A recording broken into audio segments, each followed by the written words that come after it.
बिस्मिल्लाहिर्रहमानिर्रहीम। अस्सलाम वालेकुम प्यारे दोस्तों, हकीकत टीवी न्यूज़ की नई वीडियो में खुश आमदीद। मोदी सामीन, भारतीय फौजियों ने मोदी के साथ कर दिया बगावत। उन फौजियों ने किया ऐलान कि हम मुकम्मल तौर पर इंडियन आर्मी के साथ मिलकर चीन और पाकिस्तान के खिलाफ नहीं लड़ेंगे। ये वो इंडियन आर्मी के फौजी हैं जो सिख हैं और ये बॉर्डर को छोड़कर सिखों के और किसानों के धरने में शामिल हो चुके हैं और उन्होंने वहाँ पर क्या क्या इंकशाफात की हैं। आपको एक तो ऑडियो क्लिप सुनाएंगे और आपको मुकम्मल तौर पर समझाएंगे कि असल में भारत के अंदर अब कौन सी आग लग चुकी है। वीडियो की मज़ीद तफसील में जाने से पहले हमारे वीडियो को लाइक करें, हमारे चैनल को सब्सक्राइब करें और हमारी वीडियो को सोशल मीडिया अकाउंट्स पर ज़्यादा से ज़्यादा शेयर करें। नीचे कमेंट्स बॉक्स में पाकिस्तान आर्मी बल्कि टॉप एजेंसी ISI और इमरान खान जिंदाबाद का नारा लगाना मत भूलिएगा। नाज़रीन ग्रामी, भारतीय सिखों ने बॉर्डर को छोड़कर किसानों और सिखों के धरने में आकर मोदी के खिलाफ बयान देना शुरू कर दिए हैं। अब भारतीय फौजी सिखों ने ऐलान किया है कि पुलवामा में जो कुछ भी हुआ उसमें मोदी का हाथ था। चौकियों में तब्दीली मोदी ने करवाई थी और जो भी मामला पुलवामा में सामने है जिसमें 40 से 50 भारतीय फौजी हलाक हुए थे उसका कातिल मोदी है। नाज़रीन ग्रामी, इसके अलावा उन्होंने क्या कुछ कहा, सबसे पहले आप ऑडियो क्लिप सुने। ऑडियो क्लिप के बाद आपको मामला समझाते हैं। राणा, राष्ट्रीय प्रवक्ता व संयुक्त सचिव वेटरन्स एसोसिएशन। अर्णव गोस्वामी जी का सिर्फ एक ही काम है, झूठ बोलो, जोर से बोलो और सामने वाले को बोलने मत दो। इसके सिवाय उनपे कुछ नहीं आता। तो वो बंदा तो कहीं ना कहीं पहले से ही शक के दायरे में था और अभी चैट लीक हुई है तो अभी तो देखिए आगे आगे होता है क्या।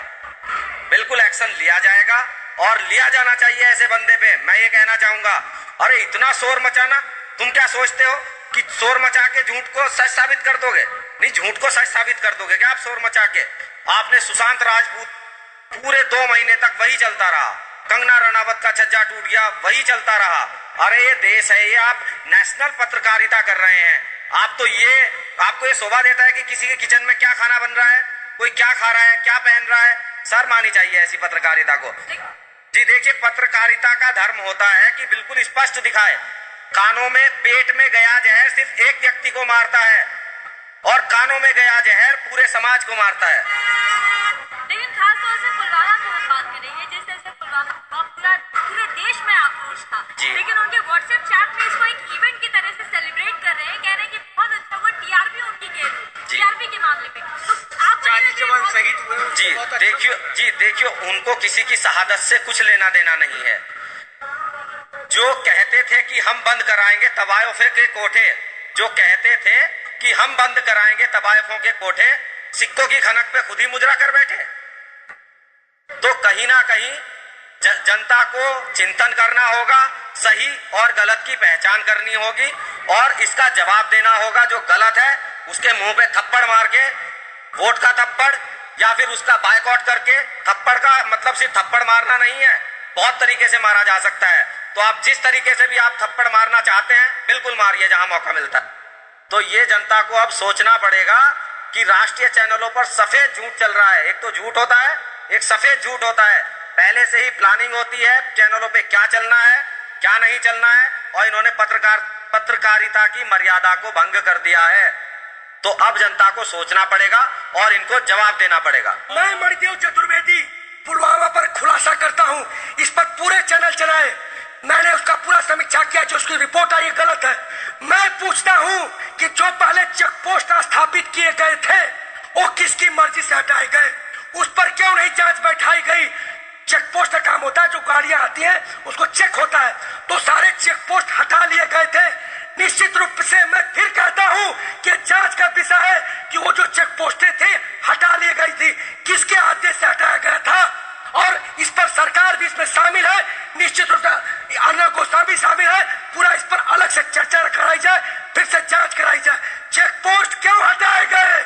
चेक पोस्ट पूरा खाली कर दिया गया था, जो गाड़ियां आ जा रही थी कोई चेक पोस्ट नहीं था।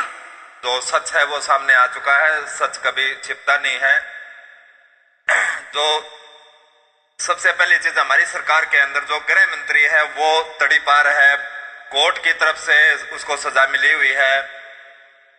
और इस बीजेपी के अंदर जितने भी लोग शामिल हैं ये सारे के सारे कहीं ना कहीं 162 सांसद की इनपुट हमारे पास में है जो कोर्ट से आरोपित हैं, दूसरी पार्टियों से इसके अंदर आ गए हैं। तो कहने का मतलब ये सारे के सारे कोई कहीं से आकर के ये चंबल घाटी की एक गैंग बन चुकी है और अब इनका निशाना है पूरा का पूरा देश के जवान, किसान, मजदूर, जो रीढ़ की हड्डी होती है उसको कमजोर करने का, उसको अपने बस में करने का, जो कि हम नहीं होने देंगे। और उसी के आधार पर इनको कमजोर करने के लिए ही ये जो कानून लाया गया।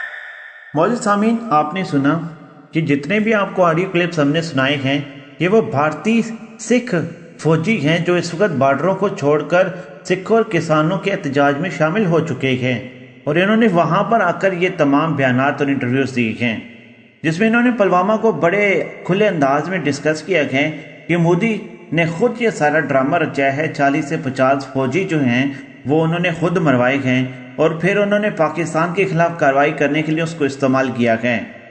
नाज़रीन ग्रामी, इसके अलावा उनका ये भी कहना था कि अगर इस तरीके से हमारे नौजवान हमारी सरकार खुद मरवाती रहेगी तो हमारा फिर फौज में रहने का क्या मकसद है।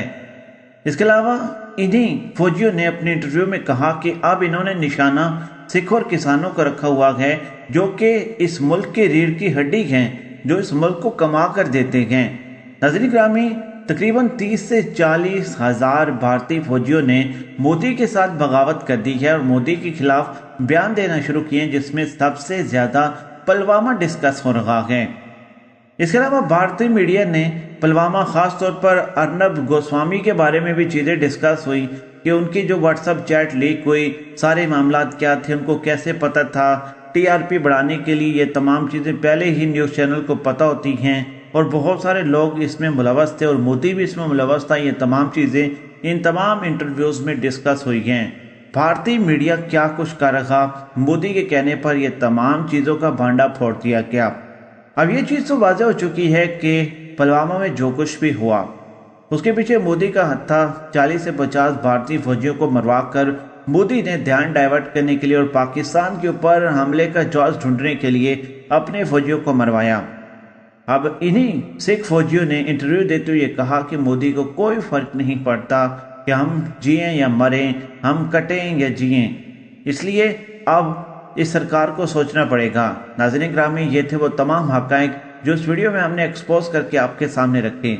हमारी वीडियो को लाइक कमेंट करके सोशल मीडिया अकाउंट्स पर शेयर ज़रूर कीजिएगा, हमारी सपोर्ट करें। हम इंशाअल्लाह पाकिस्तान के हक़ में वो तमाम चीज़ें आने वाले दिनों में लाने वाले हैं जो आपके किसी और न्यूज़ चैनल पर नहीं मिलेंगी।